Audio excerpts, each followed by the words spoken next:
ETF index mutual funds నేర్చుకుని stock మార్కెట్లో రాణించాలనుకుంటున్నారా? వెంటనే ఈ నెంబర్కి కాల్ చేయండి.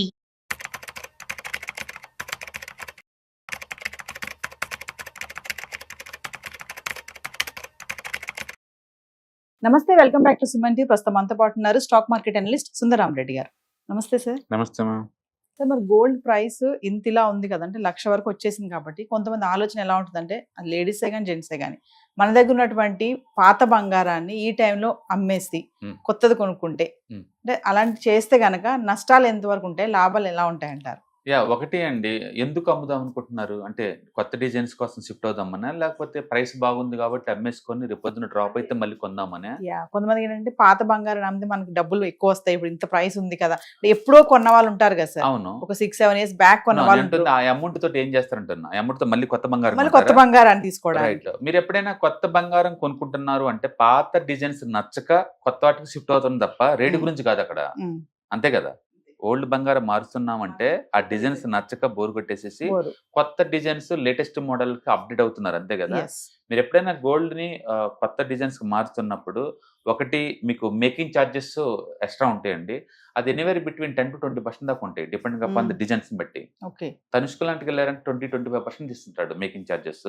అంటే దగ్గరలో ఉన్న గోల్డ్ స్మిత్ అయితే తక్కువ రేటుకి చేస్తుంటారు, మొత్తానికి మేకింగ్ ఛార్జెస్ ఇవ్వాల్సి ఉంటుంది. రెండోది బంగారం ప్యూరిటీ. మీరు కొన్న పాత బంగారం యొక్క ప్యూరిటీ మనకు తెలుసు, 22 క్యారెట్స్ 20 క్యారెట్స్ 18 క్యారెట్స్ అని. ఇప్పుడు తీసుకునే దానికి ఏ క్యారెట్స్ దాంట్లో డిఫరెన్స్ ఉంటుంది, ఆ డిఫరెన్స్ ఇవ్వాల్సి ఉంటుంది. 3, ఆథరైజ్డ్ గోల్డ్ షోరూమ్స్ అనుకోండి, జిఎస్టీ కూడా కలెక్ట్ చేస్తారు మీ దగ్గర నుంచి. జిఎస్టీ ఉంటాయి. వీటన్నిటికన్నా మించి తరుగుదల అని చెప్పేసి, వేస్టేజ్ ఛార్జెస్ అని చెప్పేసి అవి కూడా పోతా ఉంటాయి, ప్యూరిటీ సరిగా లేదని చెప్పేసి. అందుకని పాత గోల్డ్ మీరు ఏదన్నా మార్చేటప్పుడు ఈ జిఎస్టీలు, ఈ వేస్టేజ్లు, మేకింగ్ ఛార్జెస్ వీటన్నిటిని కన్సిడర్ చేసుకొని మీరు మార్చుకోవటం బెటర్. యూజువల్గా అలా మార్చినంటే మీకు 10 to 20% దాకా డ్రాప్ అయ్యే ఛాన్స్ ఉంది మీ ఓవరాల్ వాల్యూషన్. అందుకని గోల్డ్ ఏదైనా చేసుకునేటప్పుడు ప్లెయిన్ సింపుల్ డిజైన్ చేయించుకుంటే అవి ఎవర్ ఎప్పటికీ ఉంటాయి, అవి అలా అలా ఉంచుకోవటం బెటర్ అనమాట. అందుకని ఎక్కువ సార్లు ఈ ఈ గోల్డ్ ఆర్నమెంట్స్ అన్ని నిజంగా ఇన్వెస్ట్మెంట్ కింద వస్తాయంటే రావుండవి. ఇన్వెస్ట్మెంట్స్ అంటే క్యాష్ ఫ్లో ఉండాలి ఖచ్చితంగా. మీరు ఎవరైనా ఇన్వెస్ట్మెంట్ కోసం చేస్తున్నారు అనుకుంటే కనుక స్టాక్ మార్కెట్లో గోల్డ్ ఈటీఎఫ్స్ దొరుకుతాయి, గోల్డ్ మ్యూచువల్ ఫండ్స్ ఉంటాయి. వాటిని కొనండి, పెరిగినప్పుడల్లా అమ్మండి, పడ్డప్పుడల్లా మళ్ళీ కొనండి, పెరిగినప్పుడల్లా మళ్ళీ అమ్మండి. ఇలా చేయడం ద్వారా మీకు క్యాష్ ఫ్లో జనరేట్ అవుతుంది, లాస్లో అమ్మాల్సిన అవసరం ఉండదు. కానీ ఇన్వెస్ట్మెంట్ కోసం కాదు, ఆర్నమెంట్ కోసం అనుకున్నప్పుడు మాత్రం మీరు కొనండి. ఎందుకంటే మ్యారేజెస్ అప్పుడు ఆర్నమెంట్స్ అనేది మ్యాండేటరీ, నువ్వు ఎస్కేప్ అవ్వలేవు అక్కడ. 100 గ్రాముల బదులు 50 గ్రాములు పెట్టడం కంపల్సరీ కదా. దానికోసం అయితే కొనండి తప్ప ఇన్వెస్ట్మెంట్ కోసం అయితే గోల్జులు పోమొద్దు. అన్నెసరీగా ఫ్రీక్వెన్సీగా చేంజెస్ చేయొద్దు, లేటెస్ట్ డిజైన్స్ అంటూ చేయమాకండి. ఎందుకంటే మీరు చేస్తే వీటిని కన్సిడర్ చేయాలా, మేకింగ్ ఛార్జెస్, వేస్టేజ్ ఛార్జెస్, జిఎస్టీలు, అదర్ ఛార్జెస్ అన్ని వేస్తూ ఉంటారు. మీకు ప్రతి మార్చినప్పుడల్లా మీరు ఎంతో కొంత వాల్యూ కోల్పోతూ ఉంటారు. అందుకని రేటు పెరిగింది తగ్గింది అని కాకుండా మీరు ఎందుకు మారుస్తున్నారో క్లారిటీగా అనుకుంటే మనం చేసుకోవచ్చు. ఇండియాలో ఆల్మోస్ట్ 50% రీసైక్లింగ్ గోల్డ్ అండి, పాత గోల్డ్ బయటకు వస్తుంటుంది. ఎందుకంటే మనోళ్ళు అఫీషియల్గా ఇంపోర్ట్ చేసుకున్నది 5 లక్షల వర్త గోల్డ్. అది కూడా స్విట్జర్లాండ్ నుంచి, గల్ఫ్ రీజన్స్ నుంచి, సౌత్ ఆఫ్రికా నుంచి ఇంపోర్ట్ చేసుకుంటారు.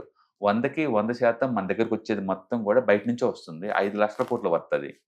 ఇంటర్నల్గా ఇంకో 5 లక్షల కోట్ల వర్తది రీసైక్లింగ్ అవుతా ఉంది పాత బంగారం అంతా. బట్ వాళ్ళ రిక్వైర్మెంట్ ఏంటంటే మీరు అన్నట్టు ఏదైనా నెసరీ అయ్యి ఉండి అమ్ముతుండొచ్చు, లేదంటే డిజైన్స్ మార్చుకుంటా అమ్మి ఉండొచ్చు అలా. మరి కొంతమంది అనుకుంటారు కదా సార్, ఇప్పుడు 10 గ్రాములు 40,000 60,000 ఉన్నప్పుడు కొన్న వాళ్ళది మరి ఇప్పుడు పెరిగింది కదా, అమ్ముతున్నారు. అమ్మిన తర్వాత ఈ డబ్బుతో ఏం చేస్తున్నారు నేను అంటుంది అది. అమ్మినప్పుడు నేను 40,000 దగ్గర కొన్నాను, ఇప్పుడు 1,00,000 దగ్గర అమ్మేశాను, ఈ డబ్బుతో మీరు ఏం చేస్తారు, మళ్ళీ గోల్డ్ కొనాలంటే మీరు అమ్మటం మంచి ఆర్నమెంట్ వస్తుంది కదంటే కొంచెం ఎక్కువ ఎక్స్ట్రా ఆర్నమెంట్ వస్తుంది అని ఆలోచిస్తారు కదా. ఆర్నమెంట్ ఎక్స్ట్రా ఎట్లా వస్తుంది, మీరు అమ్మిన 100 గ్రాములకు 100 గ్రాములు వస్తుంది, 10 గ్రాములు 10 గ్రాములు వస్తుంది, వాల్యూ మారింది తప్ప కొత్తగా రాదండి. అందుకని డిజైన్స్ ఏదైనా అప్డేట్ అవ్వాలంటే అవ్వండి, కానీ రీజన్ పెరిగిన రీజన్ కాదు, అది పెరిగిన రీజన్ అయితే ఖచ్చితంగా కాదు. ఇంకా చెప్పాలంటే ఈ మధ్య చైనాలో ఏం చేశారంటే వాళ్ళు బంగారాన్ని ఇన్స్టెంట్గా కరిగించడం, అక్కడ ఏటీఎం మిషన్ లాంటి ఉంటాయి అనమాట. మన ఇన్స్టెంట్గా పెట్టగానే దాన్ని ప్యూరిటీ బేస్గా తీసుకొని ఎన్ని క్యారెట్స్ గోల్డ్ చూసి స్పాట్లో కరిగి మెల్ట్ అయిపోయి అంత ఈక్వల్ డబ్బు నీ బ్యాంక్ అకౌంట్లో డిపాజిట్ అవుతుంది స్పాట్లో. ఇది చైనాలో ప్రవేశపెట్టారనమాట, అది బాగా సక్సెస్ అవుతుంది అక్కడ. ఇండియాలో కూడా ఫ్యూచర్లో ఇలాంటి ప్రవేశపెట్టారనుకోండి, ఎవరైనా రెడీమేడ్గా అమౌంట్ కావాలనుకుంటే అంటే స్పాట్లో వాళ్ళ దగ్గర ఉన్న గోల్డ్ ఆ ఏటీఎం మిషన్ దగ్గర పెట్టేసేసి క్యాష్ కన్వర్ట్ చేసుకుంటారు. ఇది లీగల్ ప్రొసీజర్ కాబట్టి అందులో డూప్లికేషన్ ఉండవు అనమాట. బహుశా ఫ్యూచర్లో కూడా అలాంటి ఏదైనా వస్తే బాగుంటుంది. ఎందుకంటే వేరే అసెట్ క్లాస్ అన్నిటికీ లెక్కలు ఉంటాయి గవర్నమెంట్ దగ్గర. నేను బ్యాంకులో డిపాజిట్ చేశావు, గవర్నమెంట్కి లెక్కలు ఉంటాయి. ఎస్. నువ్వు ల్యాండ్ బ్యాంకులో పెట్టావు, గవర్నమెంట్ దగ్గర లెక్కలు ఉంటాయి. స్టాక్ మార్కెట్లో పెట్టావు, లెక్కలు ఉంటాయి. గోల్డ్కి లెక్కలు లేవండి.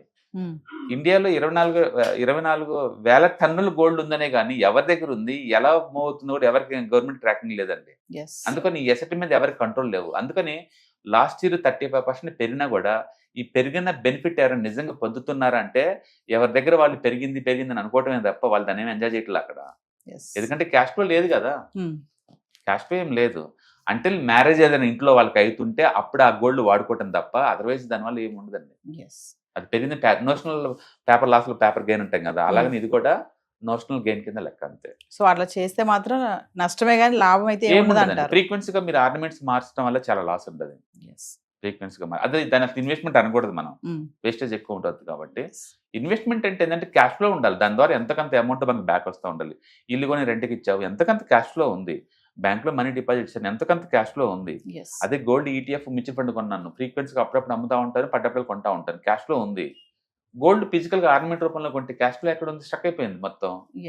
అది తిరిగి నువ్వు అమ్మవు కదా ఎప్పటికీ, ఏముండదు. మరి గోల్డ్ ఇలా ఉంది కదా సార్, ప్రైస్ ఎంత వరకు మళ్ళీ రిటర్న్ బ్యాక్ రావచ్చు అంట, ఛాన్సెస్ ఏమైనా ఉన్నాయంట? గోల్డ్ లో ఉన్న బ్యూటీ ఏంటంటే ఒకసారి పెరటమే అండి, తగ్గటాలు ఏమి ఉండవు పెద్దగా. తగ్గినా సరే ఒక 2 to 5% తగ్గిద్దేమో కానీ టూ మచ్ ఏం పడదు. నేను అనుకోవటం ఏంటంటే ఈ ప్యానిక్ ఎండ్ అయితే తప్ప క్లారిటీ రాదు ఒకటి. ఈ ట్రంప్ 90 days విండో టైం ఇచ్చాడు కదా, అప్పటికే 15 days అవుతుంది. ఇంతవరకు ఏ కంట్రీ వాళ్ళు కూడా నెగోషియేషన్ ఇంకా క్లారిటీ రాలేదు. ఇది ఎంతవరకు షేప్ అవుతుందో మనకు తెలియదు. ఈ 90 days ఈ అన్సర్టనిటీ ఇంతే ఉంటది. గోల్డ్ మామూలుగా అయితే 14 years cup and handle pattern breakout అయింది అనమాట డాలర్ ఫార్మేట్ లో. దాని టార్గెట్ 3,000 కానీ 3,000 దాటి 3,400కి వచ్చింది అది డాలర్ ఫార్మేట్ లో. అందుకో టూ మచ్ మూవ్ అయింది ఆల్రెడీ. కానీ ఈ ప్యానిక్ చూస్తే రోజుకి ఇలా 1% 2% మూవ్ చూస్తే ఇది కనుక 1,10,000 దాకా పోయే ఛాన్స్ ఎక్కువ ఉంది అనిపిస్తుంది. డిసెంబర్ కల్లా కిందకు వస్తే 90,000 దగ్గర రావచ్చు. మొత్తానికి ఇది నెక్స్ట్ 1 year లో 1,10,000 కింద పైకి కిందకి 90,000 చొప్పున రొటేట్ అవుతుంది తప్ప అందరూ అనుకున్నట్టు పడే అంత ఛాన్స్ లేదండి. ఎందుకంటే సెంట్రల్ బ్యాంక్స్లే ఇండియాలో ఉమెన్ కొన్నట్టు ఈజీ కొనేస్తున్నారు. వాళ్ళ దగ్గర డాలర్ డంప్ చేసుకుంటూ అండ్ గోల్డ్ కన్వర్ట్ చేసుకుంటున్నారు. అందుకని అంత డిమాండ్ వస్తుంది వరల్డ్ వైడ్ గా. అందుకని ప్రాబ్లం ఇండియన్ సెంట్రిక్ కాదు, ఇండియాలో ఉన్న మ్యారేజ్ సీజన్ కాదు, అది వరల్డ్ వైడ్ గా వచ్చే హ్యూజ్ డిమాండ్ అది. సో కాబట్టి అది ఎంత దూరం పోతుందో ఎలా షేప్ అవుతుందో మనకు తెలీదు. స్టాక్ మార్కెట్లో ఏంటంటే ట్రెండ్ ఈజ్ ఎవర్ ఫ్రెండ్ అంటారు. ఆ ప్రస్తుతానికి ఆ ట్రెండింగ్ నడుస్తుంది, దాన్ని ఫ్రెండ్లీగా తీసుకుని మీరు కూడా కొనాలి తప్ప ఇది ఎక్కడ పడుతుందని మనం వెయిట్ చేయకూడదు.